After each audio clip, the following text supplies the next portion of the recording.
Welcome everyone to another episode of Enough to Keep Going. This is episode number 159. And tonight you get to enjoy a deep dive, the first for September of 2020. Just DBq Hams is joining us tonight. Agascles and Osiris Prime have the night off. And the theme for tonight's going to be E2KG News Potluck. Because one, we have Apple, and if this was our elementary school, we'd have like a food-related pun with regards to that. But also because we kind of, on every deep dive, we vote on what stories we like, and this is like the first time I think that every host has had a different set of stories. Like there's almost zero overlap. But yeah, so DB and I are going to do this old school E2KG in 30 style, but it's going to be longer than 30 minutes because this is the modern E2KG. How are you doing, DBq Hams? I'm good. You know, they say that if you eat an apple before dinner, it helps you feel a little fuller, so you don't have to eat as much. You don't need seconds. So we're having an apple first, and then we are going to take a little bit of sampling of all the rest of it. So we're just listening to our doctors. That's good. Yes. All right. So. Yes, Apple. In terms of Epic and Apple, I think the last news episode was Agascles and I, and we kind of introduced the beginnings of their legal wranglings, and the lawyers have continued doing their thing in the past fortnight, and so we have a lot more news. So one item is the fact that Microsoft has actually come out in support of Epic. So we got a few of the big players lining up, and I guess dancing a little bit for grappling for leverage, authority, however you want to describe it. Well, it makes sense. Even a week beforehand, or 2 weeks before this blew up with Epic, Microsoft was out there with, when Game Pass, the beta came out, or the news about the Game Pass, the cloud, xCloud, and that it wasn't going to be available on Apple devices, specifically for part of this reason. So it makes a lot of sense that Microsoft would side up along with Epic in this. Yep. Phil Spencer put out a tweet on the 23rd of August. Today we filed a statement in support of Epic's request to keep access to the Apple SDK for its Unreal Engine. Ensuring that Epic has access to the latest Apple technology is the right thing for game developers and gamers. So yeah, that's an interesting tidbit. But as you said, given other news items, and I think even Agascles had had kind of all this was foreseen by Agascles on the last episode. As so many things often are, right? Okay.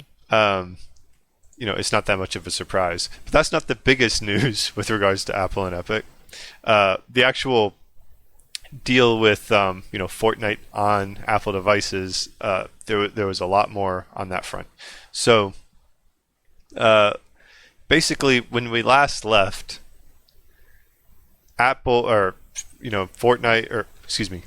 Epic had put that new payment system in Fortnite so they could circumvent payments to the App Store to Apple. Apple didn't like that, basically told them you're violating everything, and threatened them to say, hey, we're going to kill your developer account. So because Epic, of course, does the Unreal Engine, that has a lot more of a footprint than just on Fortnite itself, even though Fortnite's the cash cow. So the lawyers did their thing, and there was a temporary restraining order put in place against Apple. And the judge granted, U.S. District Judge Yvonne Gonzalez Rogers has granted a temporary restraining order forbidding Apple from removing Epic's Apple developer accounts or denying Unreal Engine updates on Apple operating systems. So that did help a little bit for Epic. Uh, they didn't require Fortnite to be available on the App Store with that injunction, so Fortnite was still coming off. That kind of led to this next article. This one's from the previous two are from PC Gamer. This one's from The Verge. Fortnite is splitting into two different games because of Epic and Apple's fight. So essentially what's going to happen is PlayStation 4, Xbox One, Nintendo Switch, PC, and Android. The new season's going to continue. Crossplay will be maintained. While on the Apple devices, it's kind of frozen in place. They describe it as being in stasis, so it's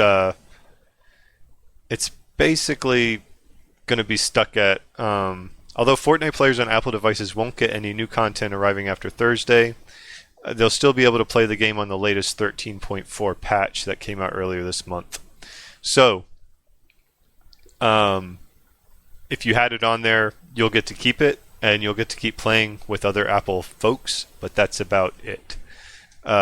There was further developments a couple of days later. Apple did end up following through with their threat to terminate the Epic Games account on the App Store. And basically any game that's I don't think that's so much it's kind of the Unreal Engine stuff, but it's actually like Epic's game stuff. So we got Infinity Blade and Fortnite. You can't re-download them. So there's some tit for tat going back and forth. Ultimately, where we land is right now you can play Epic games on those devices as long as you don't delete them. You cannot re-download them. And the Unreal Engine, however, I think they're still able to maintain it, so it doesn't affect third parties that are dealing with the Unreal Engine. And I know even before the show, DB and I were kind of going back and forth and trying to make sure we have this timeline kind of down. But it's a lot of, these were hitting like every other day. Each side's lawyers were starting to throw like an additional haymaker. So it's definitely been an interesting time to be a follower of game industry news. But does that seem to align with your understanding of it, where we stand? Yeah, that does. I think that was a pretty good wrap up. It has been, it really did come kind of fast and quick with a number of pieces, and now it feels like we're in kind of a waiting period, right? Like Apple has done basically all that they can do to Epic by taking them off as a developer, not having their games listed, not being able to generate any revenue from them, not being able to re-download them. The judge's injunction means that they can't go after Unreal and all the other game studios and developers that use it. So that kind of other pipeline for Epic is still maintained, and the injunction means that Apple really can't do anything until that injunction is up.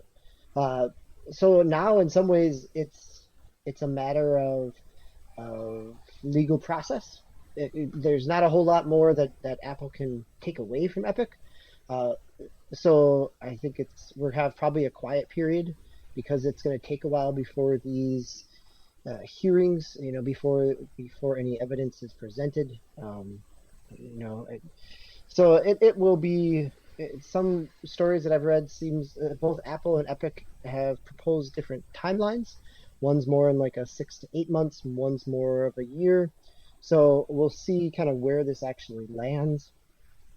And it will be interesting also to see how much kind of, given that Epic is the one that kind of started this fight intentionally and had, media ready to go and events ready to go and ads ready to go. And not saying that that's wrong or bad, but given that this was a very intentional move, that I wonder how much they'll try to kind of keep it up in the public eye. Like now that it kind of hits the kind of, the splash of it's done, do they keep doing kind of the save, or release Fortnite or save Fortnite, whatever hashtags that they were doing? Do they They had a in-game tournament about rescuing Fortnite. Do they do other things to kind of keep this message out there in front of their players so that if part of what they're trying to do is create a mind share around this that they're in the right, at least from a public opinion piece. That it seems like this is not the last. This may be the last legal thing we hear for a while, but PR wise, we may still be hearing some more stuff. Yeah, it was. You almost wonder if Microsoft, because like a lot of the stories about, I don't follow the Microsoft news as closely as like Agasicles does, but that was very interesting with the xCloud, on iOS device fight, and that actually may be the next front in this. So while to use a World War I analogy, the race to the sea with like building the trenches is complete between Epic and Apple. We may see Microsoft kind of coming in from the other direction and kind of opening a new front on that PR wise against Apple. So it may end up being something where, okay, we've done the Fortnite thing.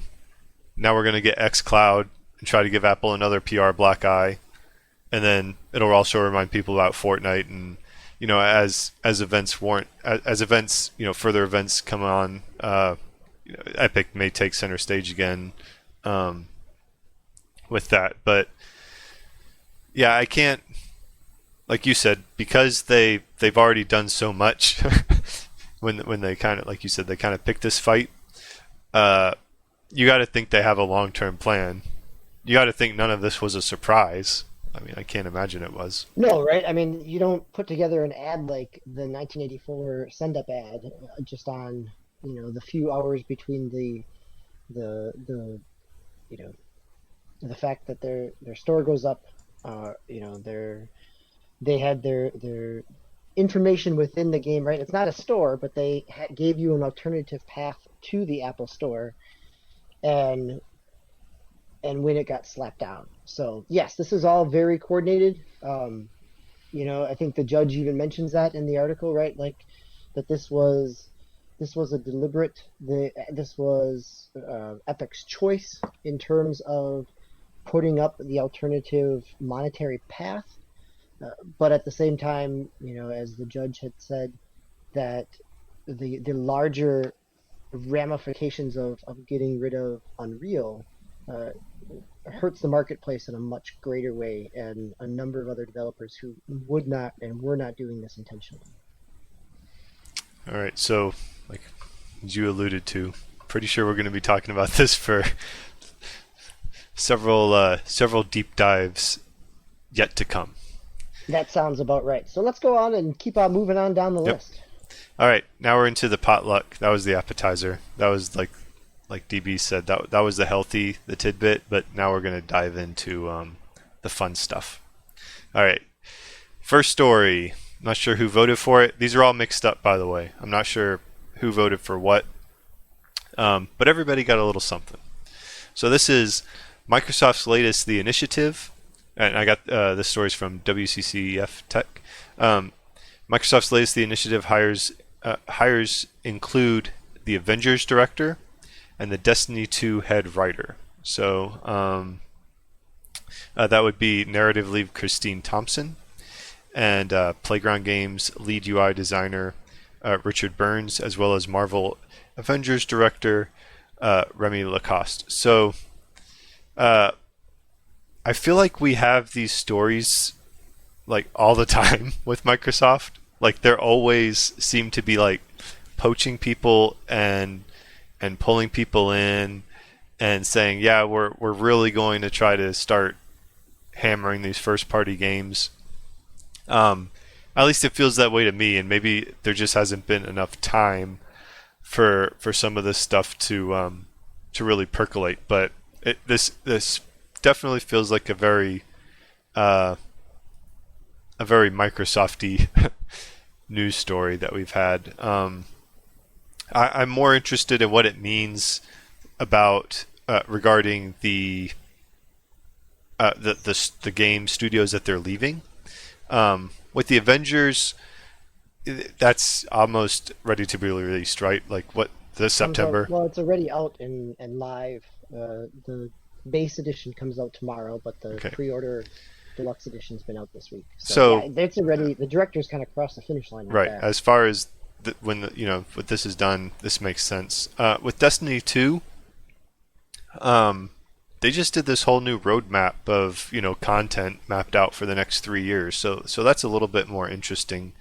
Um, of course, like the benign thing may just be they want to do something different and more creative. Certainly could be. I mean, the other piece of it is the thing that's not clear on this for me is the Destiny 2 Christine Thompson, how much after the main campaign, after the Red War campaign, was she involved in some of the storytelling? Or was she one of the leads behind the Red War campaign, which then has been kind of on the shelf since 2017? So, Well, it's still been playable, and it's really going on the shelf now in November. yes, no, I guess I mean like Yeah, her role in the right. writing, That makes right? sense. Like But if she's been piecemealing some of the season stuff, jumping onto the initiative may give her a much meatier role than kind of the drip feed that where Bungie is at with Destiny at this point. um, Yeah, that's a lot of talent here. I mean, in some ways, I mean, we've got people: Crystal Dynamics, BioWare, Respawn, Naughty Dog, Insomniac, the Coalition, Treyarch, Bungie. I mean, there are people from all over that have shipped lots of really successful games. It has the potential to really put together a strong series of games, whatever that may be. I think the challenge will be is not the challenge, but I think maybe unfairly that because of that group of talent that we're probably gonna not we but the industry, the game critics are probably hoping for really big things, and the expectations will be difficult to meet, I would think. all right. Next up, we have let's see. Ah, so we're going from future, like an unknown Xbox game, mystery game, to pretty much the synonym for Microsoft Xbox, right? The Halo franchise. This is from GamesIndustry.biz. Xbox brings in Bungie veteran to keep delayed Halo Infinite on track. Joseph Staten, who worked on the original trilogy, now leading work on the upcoming shooters campaign. And so I I keep finding this like very interesting with how Halo Infinite's going, and I'm not rooting against it or anything like that. It's just the the the tone has completely changed with regards to Halo Infinite in the last month or so. Um, you know, they did the teaser. I think at E3, was it 2 years ago? Yep. That Yeah. 2018. and then basically this year they kind of, I think they announced that it was going to be available at the end of 2020. So they were setting it up to be, you know, the the game to get when the Series X was released, key launch title. Then we had the gameplay demo. People were complaining about the quality of it, and after that, the news came out that they were delaying Halo Infinite into 2021. Um, there were even some other rumors that it would be further out, but they've denied it. And then we have this story about trying to keep Halo Infinite on track, and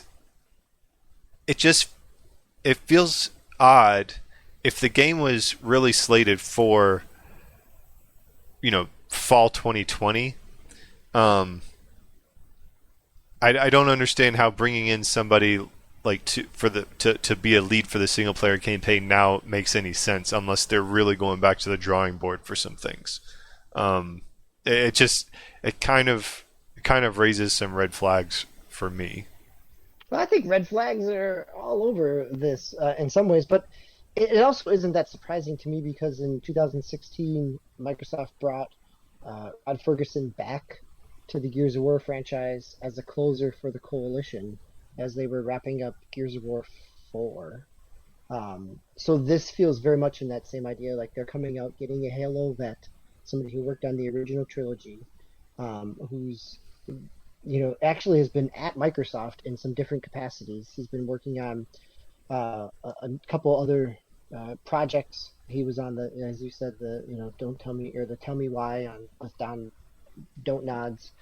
Has been doing bits and pieces, but really bringing him on feels like it feels to give credence to a number of the stories that I've heard from games news in terms of some of the rumors going on previous to the COVID-19 shutdown, that this was a studio that the game had a couple, maybe a restart, had some challenge in direction, really trying to figure out what they were trying to be with Halo Infinite. And so and we've seen this in recent memory, right? We've seen, and Joseph Staten has experienced this at Destiny, where he was there when Destiny was trying to come together. And as we know from Jason Schreier's writings and research, that that it did not come together in the way that it was hoped for, and at the last minute, in the 11th hour, they had to piece together kind of the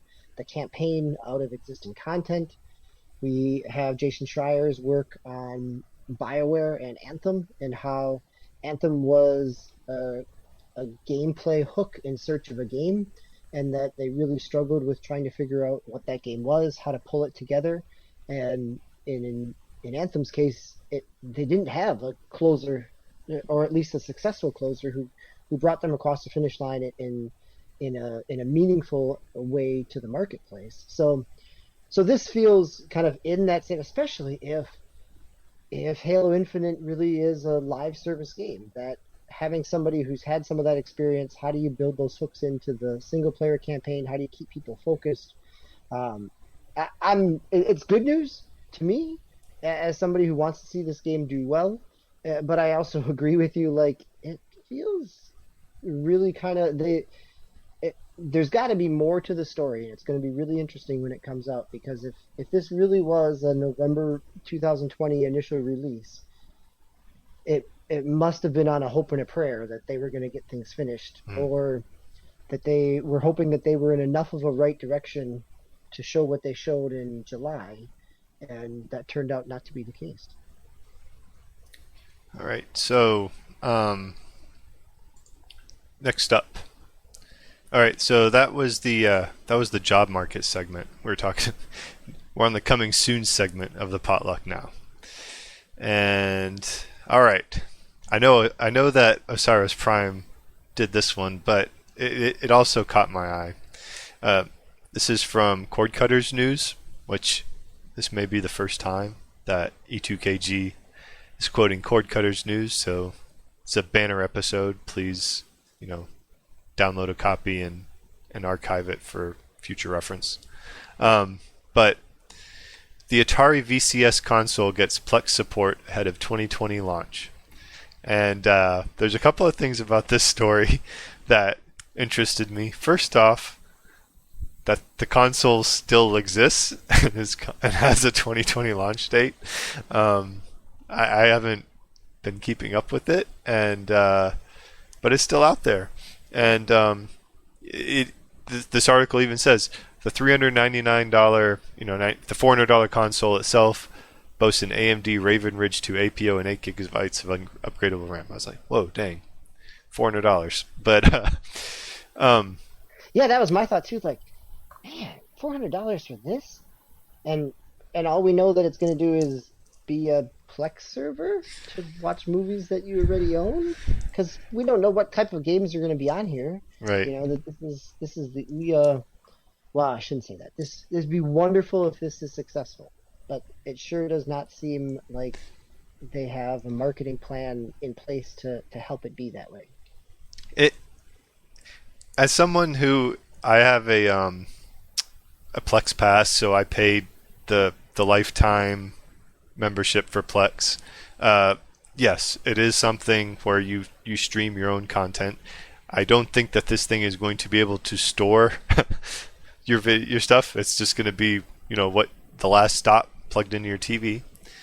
But I do know that Plex has also been trying to encroach, I think, in this whole, you know, Sling, Hulu type stuff. They're trying to get more and more licensed content. So, if anything, it almost feels like Atari is trying to be. This kind of made me think. I don't know if this is what they're really going for, but it makes me feel like this is trying to be perhaps a Roku with games, and maybe that is the hook. You get some nostalgia, but then you're like, hey, I can use this as a Roku. But then again, a Roku's $50, and this is $400. So they're going to probably have to do a little bit better than that. You can get $10 off if you pre-order. So there's that. And yeah, well, we'll be waiting to see what's the actual I wonder what release. those pre-orders look like. Like, I mean, granted, Sony had some crazy pre-order stuff going on with PS5, but the fact that, yeah, I just don't know what this is going to look like. And we don't really have an announcement date, right? It just says pre-order the Atari VCS Black Walnut all-in bundle and get delivery before December 24th. Whatever that means. So, works with PCs, install your own OS. I don't know. We'll see. Yeah, no, I mean, I'm looking at the site. There's Atari Classics in the vault. It's gonna, you can, like you said, install your own OS. It could be something really interesting. It certainly is going to be an alternative to what's going on this fall with similarly priced, maybe not, exactly priced. It's going to come in on the cheap end, but a whole different talk about everybody playing their own game. That Atari is another player in a whole different marketplace now.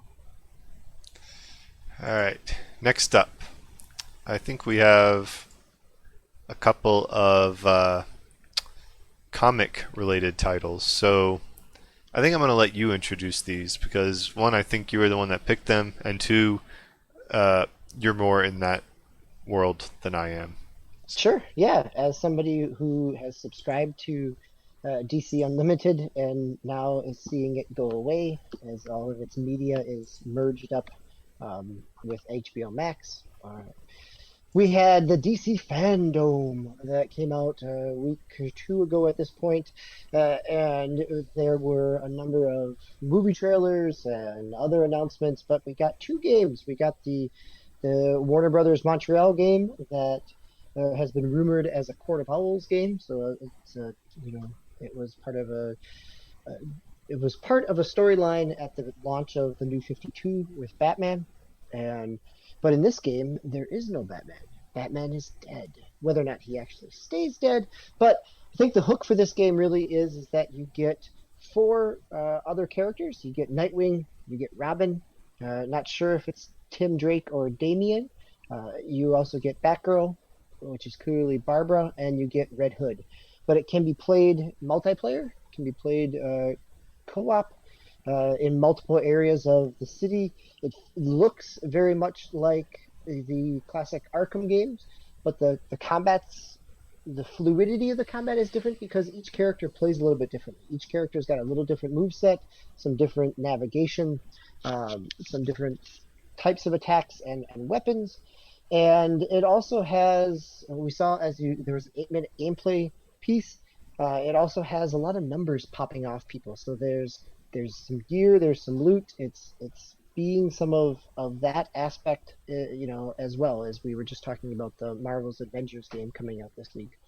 So it's coming out in 2021, but is listed for both current gen and new gen as well. So it looks, to me, this looked really interesting. I wasn't really excited about a new Batman game, but having it be a Batman game without Batman.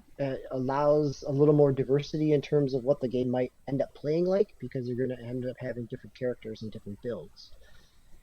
So the other game, we get Rocksteady's announcement that was leaked and then confirmed through Twitter, and now finally we get a CGI trailer for a game that's coming out in 2022. So we do not get any actual gameplay, but this is Suicide Squad Kill the Justice League. It's set in Metropolis. You have a variety of Suicide Squad characters: Captain Boomerang, Harley Quinn, King Shark. You get Deadshot. It is multiplayer.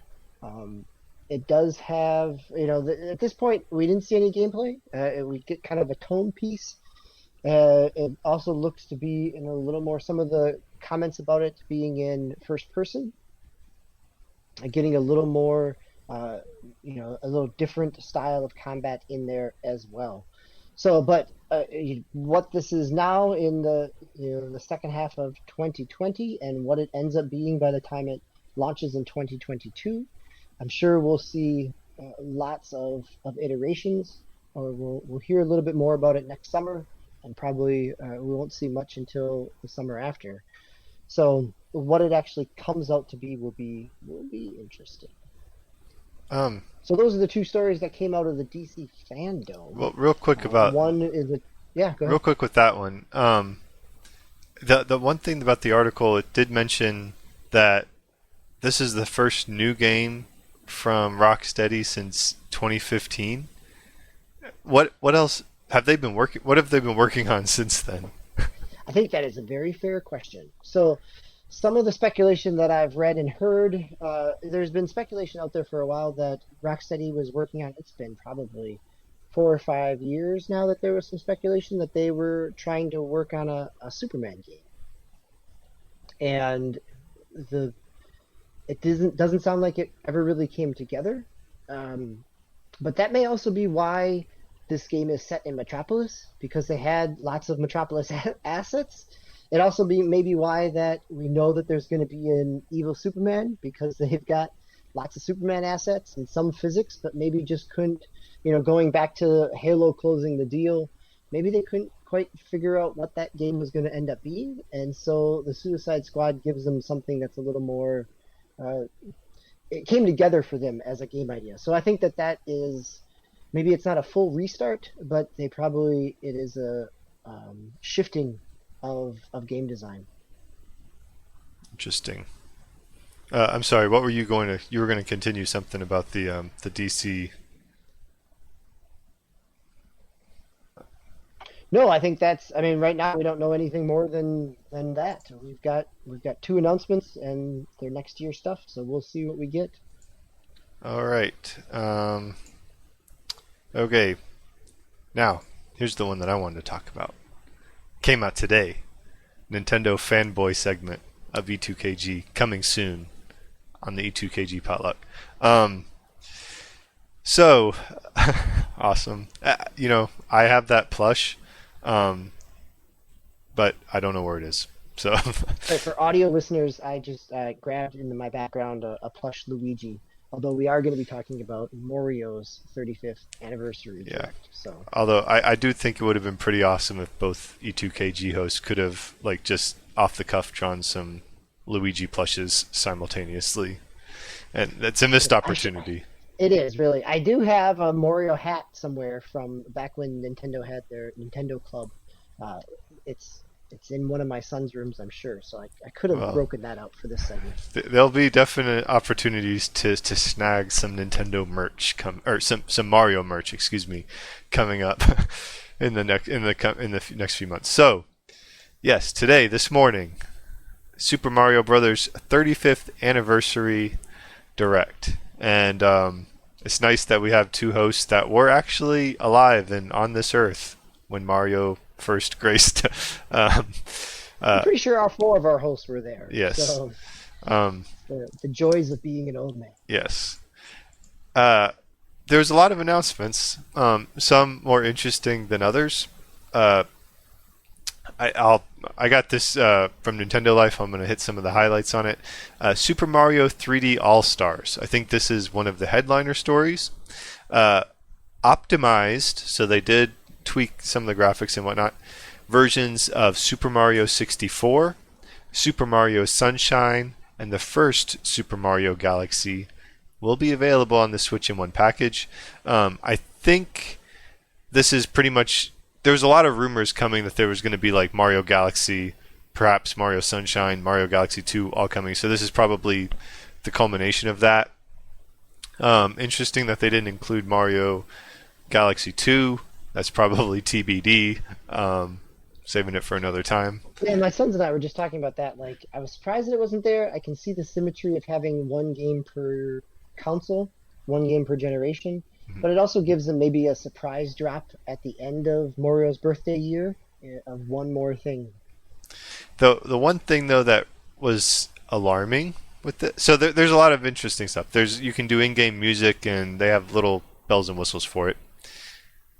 So there's a limited production run for physical.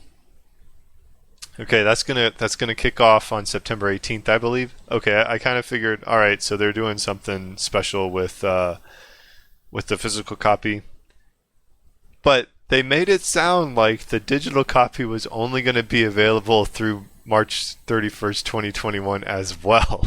So that's the way it reads. That both are only available for a limited time. What do you take from that? I take it as cynically, it is inflated demand, right? It's artificial demand. I can see where it is. Yeah, whether or not they stick with it. I mean, this would be where it could be the loophole of, if they do end up releasing Galaxy 2, that they rebundle those on the eShop then as all four as a package rather than 3 and then 1. Yeah, I don't know. I don't know if that will actually happen, but it is also an incredibly Nintendo type of move to make in terms of announcing that a limited release for a digital copy. Yeah, I think there was some excitement on some of the Discord servers I'm a member of, some of the other non-E2KG ones, and then as that kind of percolated in everybody's minds, was like, oh, wait a minute, no, we don't like that. Please don't do that to us, Nintendo. But interesting thing. Moving on, I'm going to do some of the smaller ones before we get to some of the bigger ones. So, Game & Watch Super Mario Brothers, Game & Watch device. They advertised it also as a clock. That was part of so yes, we had Nintendo clock in news. But they have the original Super Mario Brothers on it. They say functions as a clock with 35 little touches to discover, including some guest appearances from Mario's friends and foes. Game & Watch Super Mario Brothers launches on November 13th at a suggested retail price of $49.99. Basically, it's it's like a gift thing that people can get their Nintendo friends for Christmas. It's not really going to be that useful, but hey, you can use it as an alarm. That's how, when I listened to it, I was like, who wants to get another device that can play Super Mario Brothers? And they're like, you can use it as a clock. It's like, oh, okay, well maybe. I mean, that's literally how it went down when I was watching it. Super Mario 3D World plus Bowser's Fury. We have this one for the Nintendo Wii U, and I think this was the first one where they introduced like the cat suit, but it's very much like a cat suit one. It's 3D, but the levels are kind of 3D. They're mostly 2D. It was, I think, by and large, it was a good game. I don't know if it was like the best Mario game up there. Didn't have as much creative. It was a really good multiplayer. I mean, It was not nearly as couch infuriating as the new Super Mario Brothers series. So, but that's coming in. When did they say? February 12th, 2021. Let's see, Super Mario Brothers 35. So we have like a battle royale Super Mario Brothers. It seems like it's taking the formula that they did for Tetris 99 and applying it to the original Super Mario Brothers. Um, how often have you played Tetris 99 since it launched? Not very often, but I'm. This is probably one of the things that I'm really excited about because we had enough rumors around the Super Mario. We had enough rumors around some of the Switch releases. This was not one that was really talked about or rumored at. So the fact that it's it does kind of play like Tetris, where I mean it's Mario, but you can send garbage instead of sending garbage pieces to your opponents, you're sending garbage Koopas and Goombas over, and so it'll be really interesting to see what this looks like. This again is another one where there is a limited time period that this game is even going to be available to play, right? Like Yeah, it this says is playable until March 31st, 2021. So, exactly not even to purchase, but just to even play. and Um, you can't just get it. You have to be a member of Nintendo Switch Online. So that's who it's for. well, which makes sense because if you're going to Right, play, it has to. You're if gonna you have play to be. Tetris 99, Yeah. you're going to have the online support to be able to play a 35-person multiplayer game. Um, yeah. I mean, I think the concept's interesting, and I'm gonna give it a spin when it comes out. But it comes out October 1st. But I wasn't a huge fan of Tetris 99, and I imagine it's gonna be fun to like play, and then it'll be set aside again.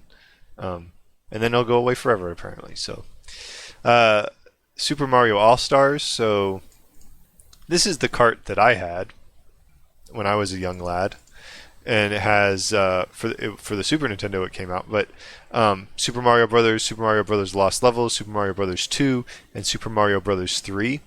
Mine did not have Lost Levels, and it had Super Mario World, but those are also So you got the available. pack-in version with your Super Nintendo. Is that what happened? I got my Super Nintendo.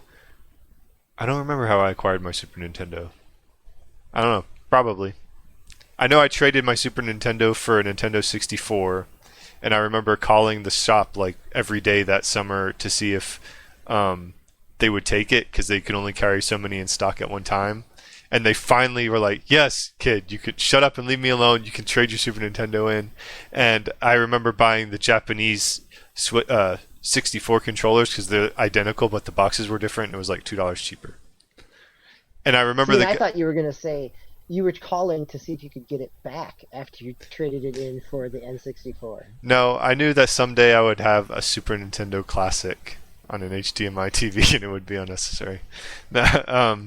There were times when I regretted it, but anyway, I do remember the guy looking at it, the cart, a little bit funny, and was like, "This one has Super Mario World on it," and I guess apparently that's why. I never knew why he thought that was funny. So it was the bundle version versus just the All Star version.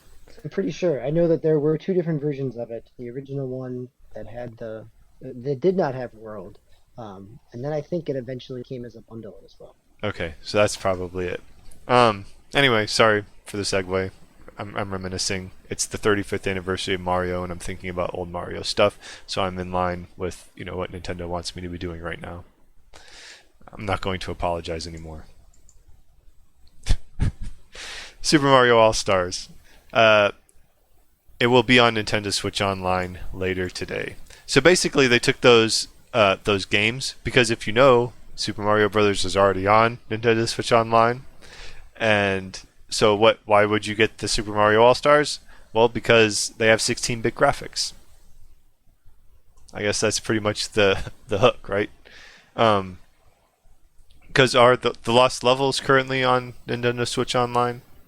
Yes, they are. Okay, so like all this is already available, but they put it in a little bundle and made the graphics better. Exactly. Yep. All right, I was saving the best for last because this is the one that got me really excited, and The Mario Kart. Splatoon Splatfest of What? Mario. No, I didn't see that. Maybe I turned it off before that and had to get back to work. Oh, well, there's a Splatfest featuring Mario that you could choose to either be a mushroom or a star. Right? Ah, So there's a couple other places. There's going to be a Smash Brothers tournament with all Mario related characters and stages. Number of other kind of smaller pieces within here as well. yeah. I must confess I didn't really stay for the events, but it looks like you can get those Splatfest T-shirts, and I might have Yep, to you check can buy those the out. Splatfest T-shirts. You've got Animal Crossing furniture, Mario-themed furniture coming to New Horizons. So lots of knickknacks here and there, and a whole online quest to do for different Nintendo things on your My Nintendo account as well. But So that now I'll that's let you not the get to what you think yes, is the big that's one. not the big one. The big one is Mario Kart Live Home Circuit. And basically it's augmented reality Mario Kart with RC cars controlled by your Switch. Is that how you viewed That's it? how I understand it. Yeah. That's how it looked. It looked like you had a physical RC like Mario Kart. There's also a Luigi Kart, but the kid seemed to be controlling it with his Nintendo Switch. And it has a little camera on it, and so you set up the racetrack in your house, and you do a little AR Mario Kart, and it looked like you were competing against computer characters in the game as you rolled your cart around. And if you were playing against somebody else and you hit them with like a Koopa shell, it looked like they actually had the cart in real life stop while you recover and everything. Um, I thought it looked cool, but I also get excited about a lot of these like Nintendo physical things, and then they never turn out to be as great as they seem in their advertisement. This one is, let's see, the Mario set or Luigi set will launch October 16th at a suggested retail price of $99.99. Um, So $100 for one one car. one racer. So if you've got a family and you got two, it ends up being the price of a Switch Lite, right? I mean, this becomes the kid Nintendo gift under the tree, where the Game and Watch is the adult Nintendo gift under the tree for this holiday season. That both of these things. Technology wise, I'm really interested to see how this works out. The gate that you can put down that would, in theory, help you map out where the track is should be really interesting to see how those connection points work and how much of a range they have, how much of a clear line of sight they need, how they're connecting to each other. So there's a lot of technical things that are not clear about this that could be kind of fun. Um, but really, from a business standpoint, I think that this is, we've got the kid Nintendo sales and we've got the adult nostalgic Nintendo sales, and given that they're not going to do any type of hardware refresh, they're kind of not going to try to compete with two new consoles in the marketplace. That this gives them a whole different, going back to the Atari piece of not really going to be able to compete with them. So this is a whole different set, a whole different path for Nintendo to still sell a lot of units and but not have to kind of uh, try to race something out to market in terms of a game, or even have to answer the question about graphics because they're doing this. So it's Nintendo as a toy company, which makes a whole lot of sense. Are you overall um, pleased with what you saw from the direct, or do you feel a little underwhelmed? Like you were expecting Super Mario Odyssey 2 or something, or do you think they're keeping their powder dry and that announcement might come at a later date, or do you think this is it and this is just what they're doing? I think this is what they're doing. I don't think that this is. I mean, yes, there is a Super Mario Odyssey 2 coming. It is not going to come during the year of Mario. It's not going to come during the 35th anniversary. It might have been potentially slated for that at some point in time, but Nintendo's been pretty open that COVID-19 has really affected their development cycles. So these are all relatively straightforward and easy things for them to ramp up, to port out, to package together, or to hack and craft if it's Mario 35. I'm really glad that we got something, right? This has been rumored for all summer, so to finally have something out here is good. It's not a surprise, but it also it I guess the my hesitation here is that it is, if you're not a Mario fan, there's not a whole lot coming for the Switch this fall for you. You get Pikmin, you get Mario, you get more Mario. in theory, we were supposed to be getting a Pokemon Snap, but whether or not that actually comes out, so that's where I am. I'm excited for it. I've already pre-ordered the physical edition of 3D All Stars because that's me. Um, but it's not anything that blew me away. It's fun. I'm excited. I'm glad, but it is also expected from a business perspective. All right. I think that'll probably do it for our E2KG potluck. Um, That's good. I'm getting full. All yes, these that was a lot. too I many mean, mushrooms at the end there. Yeah. you know, none of the portions were super large, but like they came in rapid succession, and over time, kind of get filled up. So next week we are on GX Show. You, my friend, will be the host, and I will also be attending, as well as Osiris Prime. Gascles will get another week off. The Pix Plays assignment. So far, nobody's really stepped up. So Prime has something in there, but with the current controversy over Fortnite Mobile caught in the war between Epic and Apple, I want everyone to play a controversial game from the past. Whether it was because it was broken at launch, weighed down by microtransactions, or whatever the controversy was, play it for the next couple of weeks and let us know if the issues were valid, or looking back in hindsight, just blown out of proportion. So like I said, Prime's picked up Fallout 76. Usually we have a lot of people kind of throw their games in, and it's pretty blank slate so far past It that. is pretty big slate. When Prime and I were talking about this last week, my go-tos here would be ones that, as I think about games that were broken or had controversy, I'm going to think about Anthem and Battlefront 2, but I've gone back to those recently. So right now, I'm thinking that it may actually be Madden 21 because as people are seeing, it's got the lowest ever user review scores on Metacritic, in that kind of 0.3, 0.4 range. It did have a patch here at the beginning of September. They just released some notes about what their franchise pass will be later on. But yeah, there's been lots of glitches and everything else in there. So I may And I how may stick with Madden 21 is in that from terms your of what do they call it of now? EA my Play, whatever. broken game. Even though it's not from the past. Unfortunately, it is very much the now. Oh, you purchased it?